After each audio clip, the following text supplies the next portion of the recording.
Since the start of this economic recession, we've come a long way to pull our economy back from the brink of a very steep decline. But families across the country, and certainly across Western New York, are still struggling, and the unemployment rates are really still too high. Up until the economic downturn, New York's high-tech sector was growing very strong. From 2004 to 2008, New York grew its high-tech industry by nearly 2,000 businesses and nearly $5 billion in increased wages. However, all signs point to an America that's losing its overall competitiveness in this global economy, and we have to turn that around.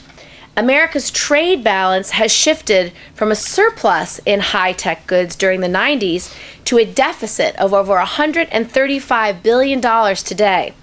More than 70% of the components of clean energy are produced outside the United States. And China spends $51 million a day on clean energy manufacturing using unfair subsidies and discriminatory tactics. I want to see Made in America again, starting right here in Western New York. Currently, American companies are being forced to compete with companies in China that allegedly receive unfair subsidies. Earlier this month, the United Steelworkers filed a petition to our U.S. trade representative asserting that China had provided more than $200 billion in subsidies and support for their local firms in violation of the World Trade Organization agreements. Over the past decade, China is accused of providing its local firms with assistance ranging from export subsidies for Chinese alternative energy firms to export restrictions on key components and resources needed to develop green energy technologies, including wind turbines, solar panels, next-generation battery technologies, and energy-efficient vehicles. The USW Petition lists a number of steps that China has taken that are effectively damaging U.S. producers of clean energy technologies and favoring the Chinese counterparts. Many of these actions appear to be in direct violation of China's accession agreements to the WTO and WTO membership rules. For example, China effectively requires foreign firms seeking to engage in joint investments with China to transfer all the technology to their domestic partners.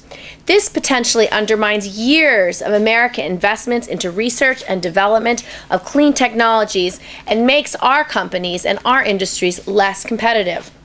Recent news reports have also identified additional subsidies and benefits granted to Chinese exporters of green products, including exceptionally low interest loans and special access to low-cost land in prime areas. We must take appropriate steps to ensure that America's green technology producers can not only compete with our Chinese counterparts, but excel and be leaders in these industries.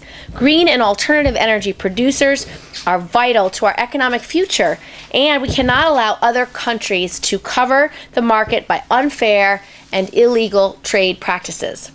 Today, I'm calling on President Obama to take immediate and aggressive action to end these unfair trade practices. And I've urged the U.S. Trade Representative to launch a thorough investigation into these practices.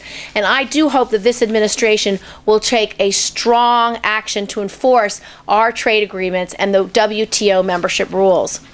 Given the enormous economic potential of clean energy technology as a way to grow our way out of this recession and to make America the market leader in green technology, it is essential that the USTR investigate these practices and take strong action now.